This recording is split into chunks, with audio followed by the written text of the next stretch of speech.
Hello, I'm Jessica Chandler. I'm a current second-year student at the University of Pretoria in South Africa. In this video, we will be discussing the importance of linguistic diversity and how we should let linguistic diversity influence our classrooms. First of all, we need to understand what linguistic diversity actually is. Linguistic diversity is basically an assortment or range of different languages used within the classroom. This is of utmost importance since in South Africa today, we realize that we come from different parts of the world, and thus we have different cultures and therefore use different languages. In South Africa, we have 11 equally beautiful official languages, namely Sepedi, Sesotho, Setswana, Siswati, Venda, Tsonga, Afrikaans, English, Indebele, isiXhosa, and of course, isiZulu. In South Africa, we should learn how to spread awareness about linguistic diversity in the classroom. We should encourage others to embrace and accept other languages different to our own.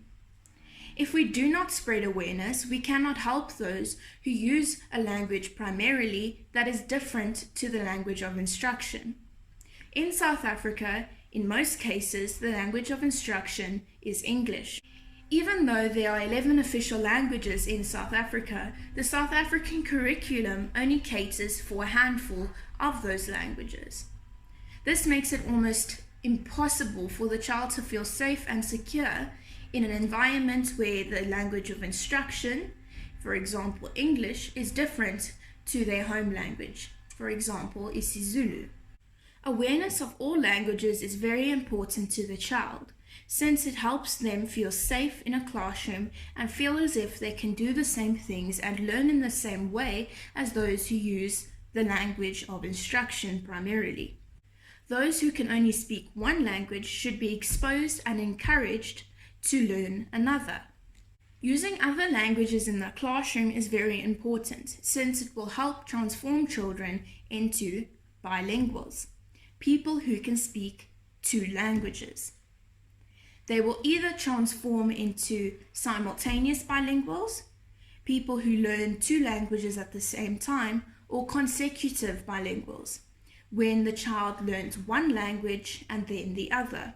This is based off of the curriculum's current additive bilingual approach, when the child learns another language different to that of their home language.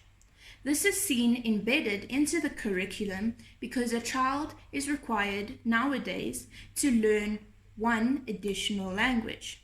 However, there is an issue.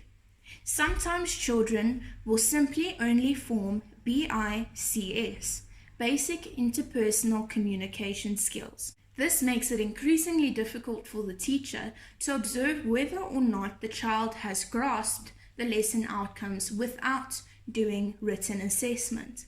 This is because the child has the BICS, the Basic Interpersonal Communication Skills, to communicate effectively as if they understand the learning content during verbal assessment. However, when the teacher assesses the child in written form, they will observe that the child does not, in fact, understand the language, that their use of language is grammatically and structurally incorrect in the written form. This is why it is important to be aware of linguistic diversity in the classroom, and also to be aware of how you should let it influence your classroom and how to embrace different languages. The first thing teachers can do is take the necessary time to gain confidence to allow different languages within the classroom. Because for many teachers, they feel like they're losing control when using different languages within the classroom. The second thing that teachers can do is to learn how to celebrate different languages within the classroom, to allow, in the end, for safe interaction within the classroom. If we celebrate different languages in the classroom, different children will feel as if their backgrounds and cultures are respected, and as if those children themselves are accepted in the safe learning environment. Regardless of how time-consuming and expensive it is, teachers should take the time to go out and search for resources to allow for every child in the classroom to feel accepted for who they are and where they come from.